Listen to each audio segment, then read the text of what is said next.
Hi, Paul Slack is Good News Planet. Boy, is this a good news story. I'm here with John Halsey. Hi, John. How are you? Just fine, thank you. Welcome to the farm. Now, look at this farm. In addition to farm, I think I see some grandkids here. Whoa. Hi, guys. How you doing? Good. Hello. All right. We Beautiful. have Will Dupree and his sister Kay. Will is an integral part of the farm already. He's almost 9. And Kay does go out with her mother and spend time on the farm as well. I saw Will driving that over here.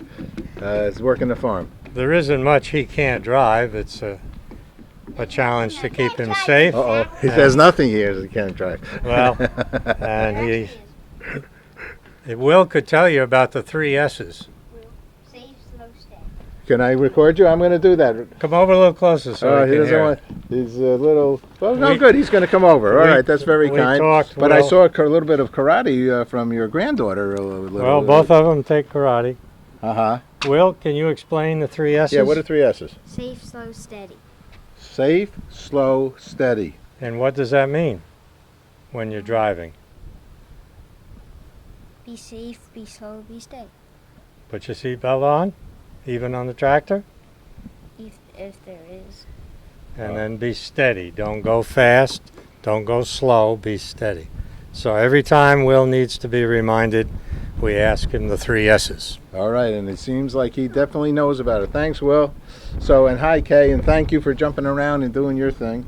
A lot of talented people. I'm going to speak to your grandpa now about, so Halsey family's been in these parts, as they say, for some days, right? This farm has been in the family since the 1640s when the area was settled. Kay and Will are the 13th generation. Their mom and her sister are now the owners and operators of this farm. They're the first generation of women that have owned and operated this farm.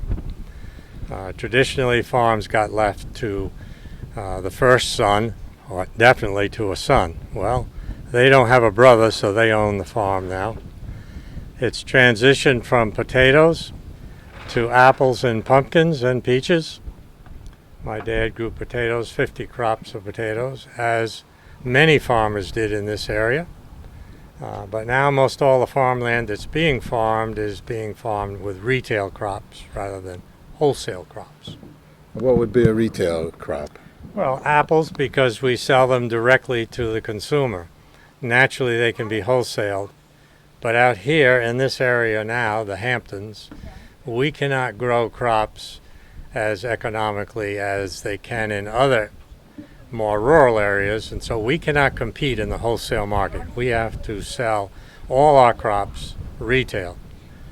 My brother's son, my nephew, they operate vegetables mostly. They grow 60 acres of vegetables, and they market them all retail right from their own store.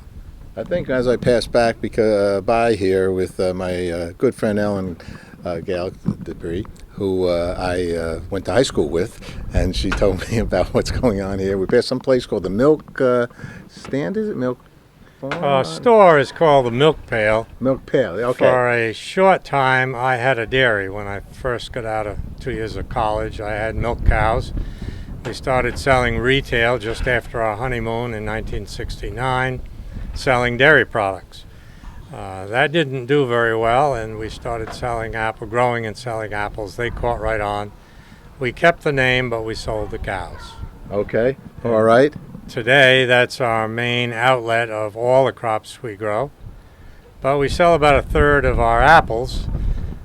You pick. We open the orchard to folks to come in and pick apples themselves. And then we also do that with pumpkins, and this will be our 32nd year of doing that. Oh boy, I've had for many years a pumpkin party, and I pick out those pumpkins with my daughter, and now my grandkids. So this is great, and that's right here on Southampton, on the Montauk Highway, right? Our store is right on Montauk Highway between Watermill and Bridgehampton, a little bit east of Southampton. The farm is 1.5 miles south of that, near Mecox Bay, on Mecox Road. The farm goes right down to the bay, and then Mecox Bay empties into the ocean. I notice a tent or two way down there, a piece, as they say. What's going to happen down there? Well, we're very closely oriented to a land trust. It's called the Peconic Land Trust, the president of which is a few years younger than me but has the same name, John Halsey. He came home from college seeing the neighboring farm that he grew up on and worked on having been sold to pay inheritance tax. He felt that was a terrible way to collect tax, to have to sacrifice farmland. So he organized a trust and then started working with landowners, not necessarily farmers, to preserve the land for farming and also to preserve the farmer, so that if a farmer wanted to sell development rights, the land trust would help organize that with the town, but also remain some of the development value to the farm. So we have worked with them whenever we can. We can't afford to be huge financial donors, but once a year they have an appreciation dinner to all the benefactors of the trust, and we sponsor it here on the farm occasionally, and this year it's being done again. It's a very well worthwhile project that's interested in preserving farmland to be farmed, to grow food for the general public to eat. I love it. I love it. All right. Let me ask you two last questions, John, and thank you very much for taking time and for your grandchildren as well. And congratulations, because farming is really a beautiful thing for our land. In addition to feeding us, it keeps our environment cleaner because of the greenery going into our lungs. So thank you so much for all what you're doing. Our questions usually are, what's good news for you, or what would be good news for you? Good news for me is that God put me on one of the most productive farms on the earth. And secondly, He gave me the ability to grow food that we were able to sell and provide for our families without having to do anything else.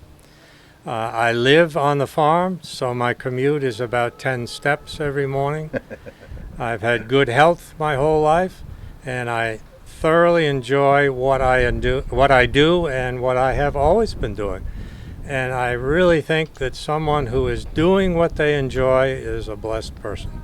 All right, talk about blessed. The last question I asked, just because we're very involved with the International Day of Peace, which is on September 21st, as declared by the United Nations. 193 countries to agree to have a Day of Peace. So I've asked thousands of people, what does peace mean to them?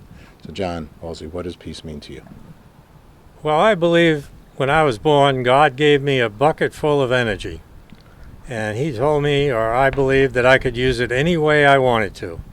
And over the years, as I've matured, I realized that it's a much more positive way to be peaceful with my friends and neighbors, use the energy to make them happy and laugh, and not use any energy to make people ugly or unhappy. So that's where I believe peace starts, is making your friends and neighbors happy and making them laugh.